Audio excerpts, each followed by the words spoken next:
Hey everybody, so I just wanted to jump on here today to talk about the latest film, M3GAN. This is from Universal and Blumhouse, and James Wan is attached to this as a producer and someone who co-wrote the story.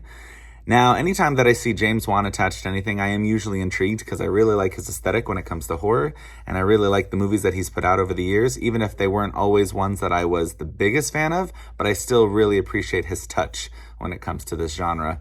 And his latest film, *Malignant*, which was one that I think a lot of people misunderstood or just didn't quite, grasp the concept of how campy and cheesy it was supposed to be.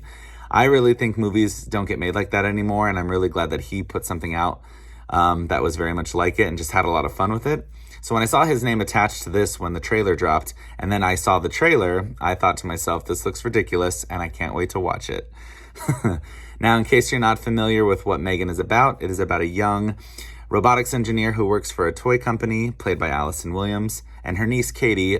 She ends up taking guardianship over after Katie's parents both die in a tragic car accident.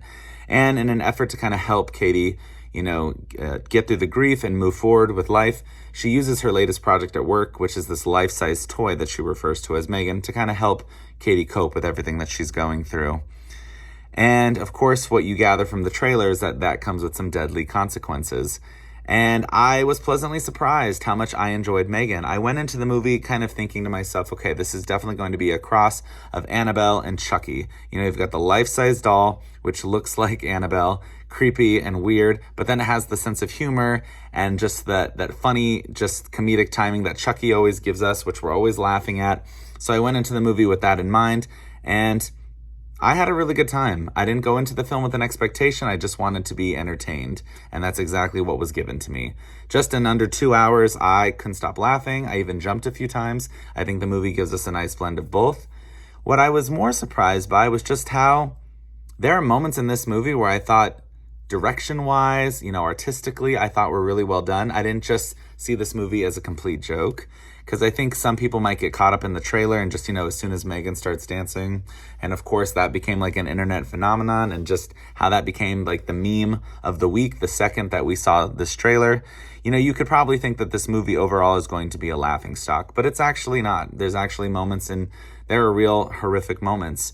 And for a film that's PG-13, which I used to believe that a film in horror should always be rated R, because I think that it gets limited if it's set to a PG-13 rating. Some cases that is true, but I do feel like with this is an exception, because M3GAN, while it's not rated R, it is, we are given plenty to look at and, just enough to be completely content with for a PG-13 rating. I know that's not really something that is relevant, but I felt like mentioning that. And the other thing is that a movie that usually gets thrown out in the month of January is usually a bad sign. January is often like a dump month. It's usually a curse. Films that typically kind of come out in January are often critical failures, or they're box office bombs. And I don't count movies that are up for award season, because those movies typically come out the month before. They are just given a wider release in January. I'm talking about brand new releases from big studios. But anyway, that's another sidebar. Getting back to the point, I think M3GAN is a lot of fun. I couldn't stop smiling the whole time, because very much like *Malignant*, the whole time I was watching that one, I was just giddy, and I just thought, we don't get movies that are made in this kind of realm. We don't get movies that are cheesy and campy in the way that they should be sometimes, because there are moments in this movie where characters say things where they even notice and are self-aware of their own joke, and it is really funny, and the timing couldn't be more perfect. So I really enjoyed that. I like that the movie didn't take itself too seriously. There are moments where it does, and it works wonderfully, but then there are moments that, they just allow the laugh to be, because that's exactly what it's marketing it to be. At least that's how I took it. And in that case, I really enjoyed that. So I recommend that you watch M3GAN. I think it's a lot of fun. If you have seen the movie, I know it just came out last night, so you're probably going to see it either today or this weekend, if you should go and watch. I would love to know what you thought about it, what you think of this movie. Do you plan on seeing it? In any event, I want to know what your thoughts are. Please drop a comment down below so we can talk about it. But overall, I think M3GAN is definitely worth the theater experience. Go with people that are going to have a really good time, people who like to laugh and enjoy this kind of horror that's both a horror and a comedy.